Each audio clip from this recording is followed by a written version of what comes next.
Sardesai for inviting us and speaking to us.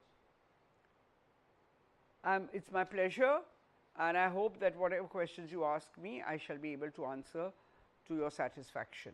Yes, ma'am. Ma'am, since your father was a police officer, what memorable moments that you can recall?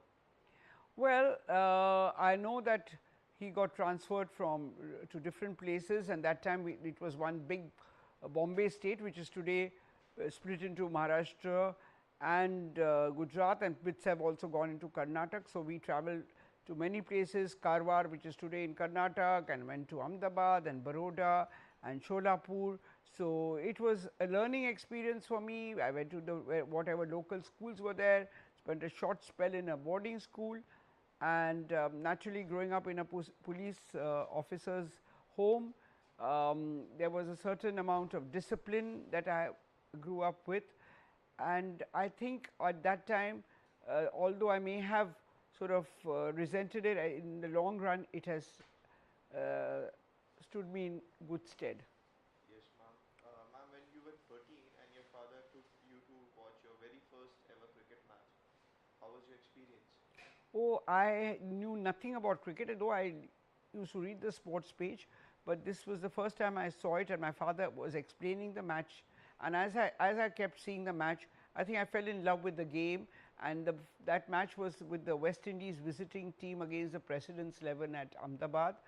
And thereafter, I started taking a lot of interest in cricket and watching matches whenever I could. There was no TV, so one just listened to the commentary.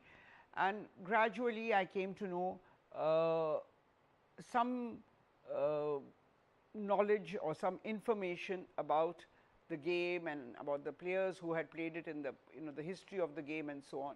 So I got very much involved in watching matches and understanding the game. Yes, ma'am.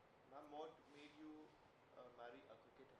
Well, as I said, I used to go to see matches, and I came to know some of the young cricketers at that time. And one of them was Dilip Sardesai, whom I met through a friend.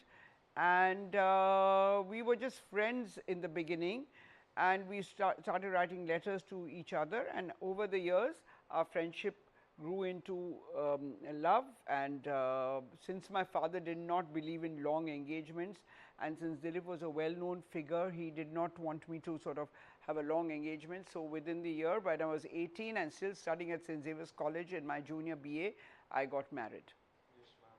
Ma'am, how challenging was to adjust with Dilip sir's family since you were the only non-Goan Hindu in his Yeah, family? it was a different way of life because I had been brought up with very modern values. In our house, we ate our eating habits were different, and the culture was different. And yet, at the same time, although Dilip came from a Goan conservative family, at least there were no clashes where food was concerned, which can be a point of contention because we were both staunch non-vegetarians.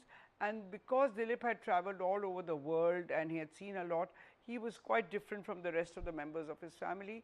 So I didn't have to stay in a joint family ever. So we were able, and we were both young, so we were able to adjust to each other quite well. Yes, ma'am. How many children do you have, ma'am? I have two children. I have Rajdeep, who is right now in the media, and my daughter, who's done a PhD in the US and worked with the World Bank. Her husband is the economic advisor for Deutsche Bank. They live in Singapore. My daughter in law is also the consulting editor of Times of India. So I have also two grandchildren from Rajdeep. His son is studying to be a doctor. The daughter is in a law college, and my daughter has a little terrible 3-year-old. Ma'am, a cricketer's son became a journalist. How supportive were you with Rajdeep's decision? Radhi played a bit of cricket. He played for the under 19 team in Bombay. Then he went to Oxford. He got a blue there. But everybody, it's not something that's hereditary. There has to be also a lot of inherent talent, a lot of hard work has to be put in. So even if you're born with a silver spoon, unlike an actor's son who can just be pushed into films, you can push your son into cricket, but you have to there are only 11 players who play for the country, and therefore you have to be as good as the others, and one realized one's limitations. His strengths were definitely not above a certain level in cricket, so he did law in Oxford, where he and then when he came back, although he worked in a law firm, he used to write a lot, and his talent was picked up by the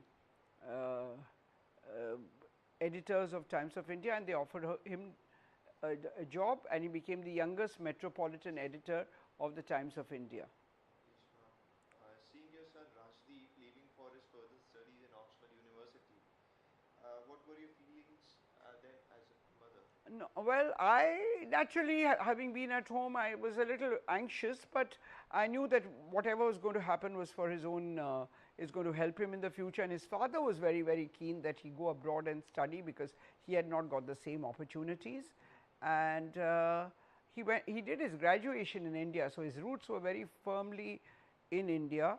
And he only went for higher studies, where he got his law degree at Oxford. And we used to talk frequently. That was not the age of mobile phones, because we had to book trunk calls. But London is not as far away as the United States, so he was able to come at least thrice a year to India. We went there a couple of times. So the closeness between my son and me remained over the years. You taught for 26 years in St. Xavier's College. What are your views on teaching profession? Oh, come on, let me show you some of the hot spots of the college. This is the canteen and the beautiful archway at the entrance and the passages. It's all very, very, the college is almost 150 years old, so the chapel is just gorgeous, as you'll see.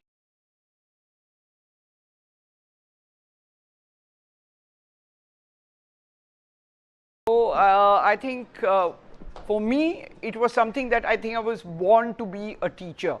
I cannot now think that I could have done anything else. Maybe when I was younger, I could have branched off into something else. But once I got into the teaching profession, for me, it gave me a lot of satisfaction. This is a profession where the remuneration is not very high compared to what energy and effort that you put in. But I think the affection that one gets from one's from one's students is something that cannot be sort of measured in terms of money. It's intangible, and I have received a lot of that. I have taught students I think thousands of students over the years, and many of them have gone to high places, and some of their children also I'm teaching now. So that is something really wonderful.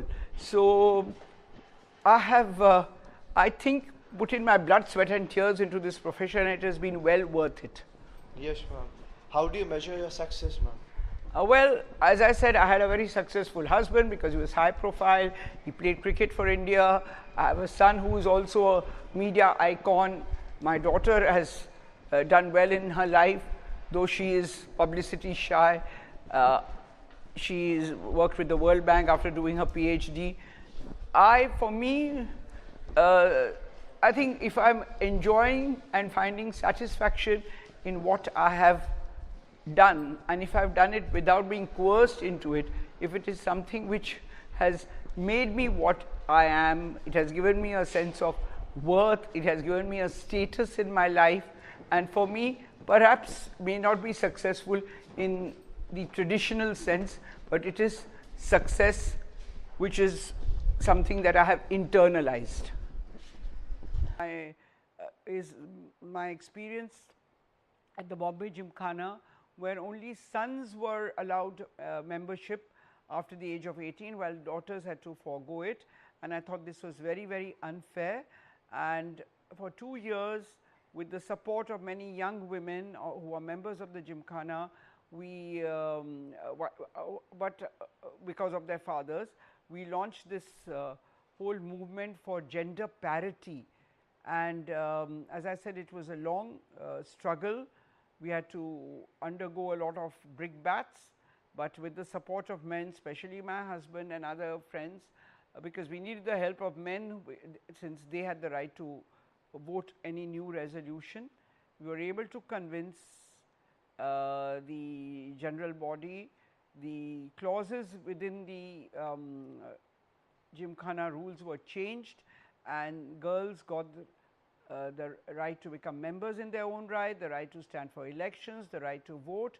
So that was a very sort of path-breaking step in my life, and I'm very proud of the fact that I was able to achieve that, and I think that made me probably notorious in my old age.